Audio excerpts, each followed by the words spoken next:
নমস্কার, দেখছেন talk to Bangla. আমি অভিষেক রয়েছে আপনাদের সাথে। এই মুহূর্তে যে খবর নিয়ে উপস্থিত হয়েছি, মাত্র দুদিনের ব্যবধানে কিন্তু বঙ্গ সফর থেকে ঘুরে গেছেন একদম দেশের প্রধানমন্ত্রী নরেন্দ্র মোদী এবং দেশের স্বরাষ্ট্রমন্ত্রী অমিত শাহ। এবং বছর ঘুরলেই যেখানে বিধানসভা ভোট, সেখানে একদম বিধানসভা ভোটের একটা টনিক, ভোকাল টনিক দেওয়ার জন্য যে দুই বিজেপির হেভিওয়েট নেতা এসেছিলেন সেটা বলাই বাহুল্য, তাতে কোনো অসুবিধা নেই। কিন্তু একদম সরাসরি যেটা নিয়ে কিন্তু বিতর্ক তৈরি হয়েছে, অমিত শাহ গৃহমন্ত্রী তিনি একদম নেতাজি ইন্ডোর স্টেডিয়াম থেকে দাঁড়িয়ে যে কথাটা বলেছেন অপারেশন সিন্দুর এবং মুখ্যমন্ত্রী মমতা বন্দ্যোপাধ্যায়কে কেন্দ্র করে, সেটা কিন্তু রীতিমতন একটা বিতর্কের সৃষ্টি করেছে। তার কারণ কোট আনকোট কিন্তু মুখ্যমন্ত্রী মমতা বন্দ্যোপাধ্যায়ের সম্বন্ধে একদম কটাক্ষ করতে গিয়ে অমিত শাহ বলেন, মুসলিম ভোট ব্যাংককে খুশি করার জন্য মমতা ব্যানার্জি অপারেশন সিন্দুরের বিরোধিতা করছে। এই যে কথা তিনি বলেন, তারপরেই কিন্তু সেটা নিয়ে রীতিমতন বিতর্ক তৈরি হয় এবং রীতিমতন ওয়াকিবহল মহল বলছেন যে তাহলে কি অমিত শাহ এটা বলতে চাইছেন যে অপারেশন সিন্দুরের কেউ যদি বিরোধিতা করে তাহলে মুসলিম ভোট ব্যাংক কিংবা মুসলিম সমাজ খুশি হবে? সেটা নিয়ে অবশ্যই বিস্তারিত আলোচনা করব। এবং এই মুহূর্তে কিন্তু ভারতীয় জনতা পার্টি তার একদম মুখপাত্র, রীতিমতন বলা যেতে পারে তার যে একদম second in command Amit Shah, তার এই বক্তব্য ঘিরে কিন্তু বিতর্ক তৈরি হচ্ছে সারা দেশ জুড়ে। কি বলেছিলেন অমিত শাহ, আগে সেটা দেখুন, তারপর আসছে এই নিয়ে বিস্তারিত। मुस्लिम वोट बैंक को खुश करने के लिए ममता दीदी आपने ऑपरेशन सिंदूर का भी विरोध किया। मुस्लिम वोट बैंक को खुश करने के लिए ममता दीदी आपने ऑपरेशन सिंदूर का भी विरोध किया। আপনারা শুনলেন সেই বক্তব্য অমিত শাহ, যেখানে বলছেন একদম সরাসরি মুখ্যমন্ত্রী মমতা বন্দ্যোপাধ্যায় মুসলিম ভোট ব্যাংককে খুশি করার জন্য অপারেশন সিন্দুরের বিরোধিতা করেছিলেন। কিন্তু আদতেই কি তাই ঘটিয়েছিল ঘটনাটা, নাকি অপারেশন সিন্দুরকে সারা পৃথিবীর কাছে ছড়িয়ে দেওয়ার জন্য মমতা বন্দ্যোপাধ্যায়ের দলের second in command Abhishek Bandyopadhyay তিনি একদম কেন্দ্রের যে প্রতিনিধি দল তার সঙ্গে সারা পৃথিবীতে সফর করলেন এবং অপারেশন সিন্দুর সম্বন্ধে এবং জিরো টলারেন্স যে একদম ভারতের রয়েছে একদম টেরোরিজমের এগেইনস্টে, সেটাকে প্রচার করলেন অভিষেক বন্দ্যোপাধ্যায়। ঘটনাটা কিন্তু তেমনই।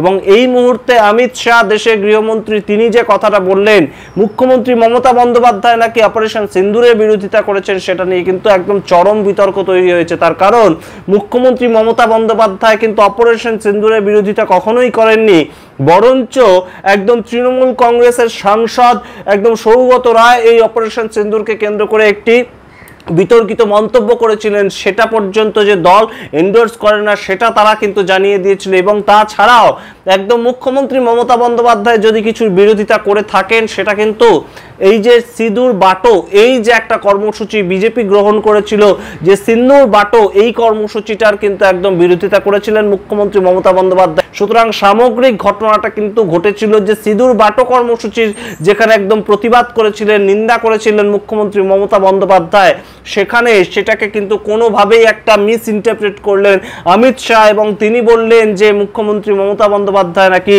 মুসলিম ভোট ব্যাংককে একদম খুশি করার জন্য অপারেশন সিন্দুরের বিরোধিতা করেছে।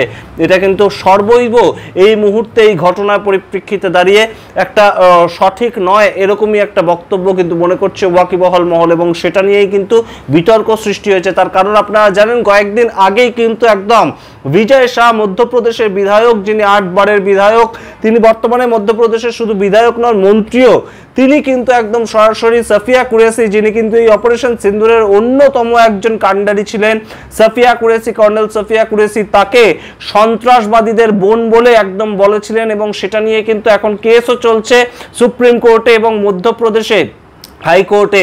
এবং সেই ঘটনার পরিপ্রেক্ষিতে কিন্তু এখনো পর্যন্ত বিজয় শাহর এগেনস্টে কোনো রকম কোনো পদক্ষেপ গ্রহণ করেনি মধ্যপ্রদেশ সরকার কিংবা একদম ভারতীয় জনতা পার্টির যে সংগঠন। সুতরাং বুঝতেই পারছেন এই মুহূর্তে মধ্যপ্রদেশের যে একদম বিজয় শাহ যে কথাটা বলেছেন, সন্ত্রাসবাদীদের বোন বলে আখ্যায়িত করেছেন, কর্নেল সোফিয়া কুরেশিকে, যিনি কিনা একদম অপারেশন সিন্দুরটাকে এক্সিকিউট করলেন, সেই সোফিয়া কুরেশিকে ঠিক যেভাবে অপমান করেছেন শুধুমাত্র তিনি ধর্মে মুসলমান বলে, ঠিক একই পদ্ধতিতে কিন্তু অমিত শাহ বিভিন্ন ইনস্ট্যান্সেস টেনেছেন এবং সেই ক্ষেত্রে তিনি হাজিরুল ইসলামকে যে তৃণমূল কংগ্রেস প্রার্থী হিসেবে দাঁড় করানো হয়েছিল সেই কথা তিনি বলেছেন, একদম ইমাম ভাতা দেওয়ার কথা, তিনি বিভিন্নভাবে কিন্তু মুসলিম তোষণকারী সেই হিসাবে মমতা বন্দ্যোপাধ্যায় সরকারকে একটা প্রতিষ্ঠিত করতে গিয়েছিলেন। কিন্তু সমস্ত কিছু বলার পর যে কথাটা তিনি বললেন সেটা নিয়ে কিন্তু বিতর্ক চরমে উঠেছে এবং সেটা নিয়েই কিন্তু ভারতীয় জনতা পার্টি বেশ খানিকটা এই মুহূর্তে কর্নার।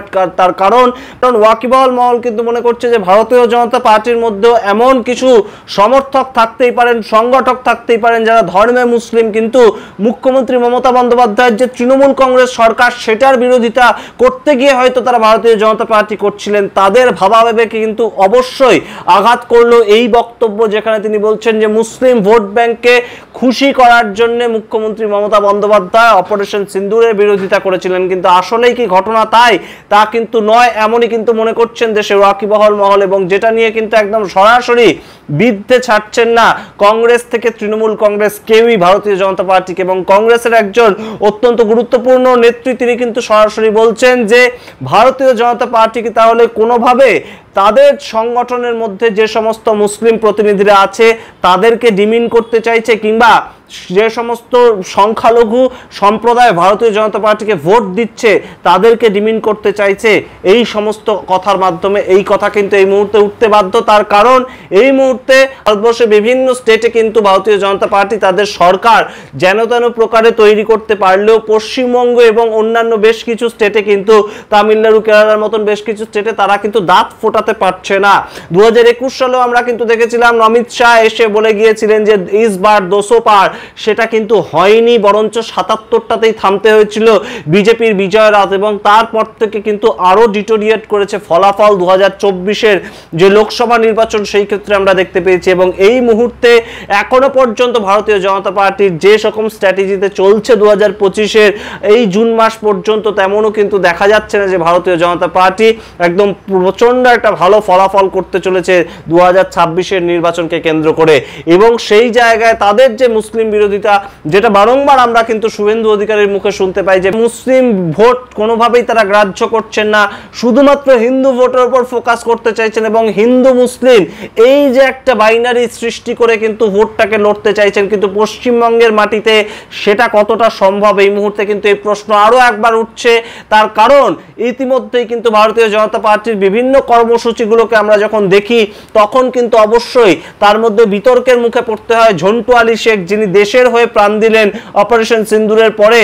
পশ্চিমবঙ্গের ছেলে যখন তিনি একদম তার মরদেহ একদম বাড়িতে ফিরলো, তখন কিন্তু কোনোভাবেই ভারতীয় জনতা পার্টির কোনো নেতা নেতৃত্বদেরকে আমরা দেখতে পেলাম না।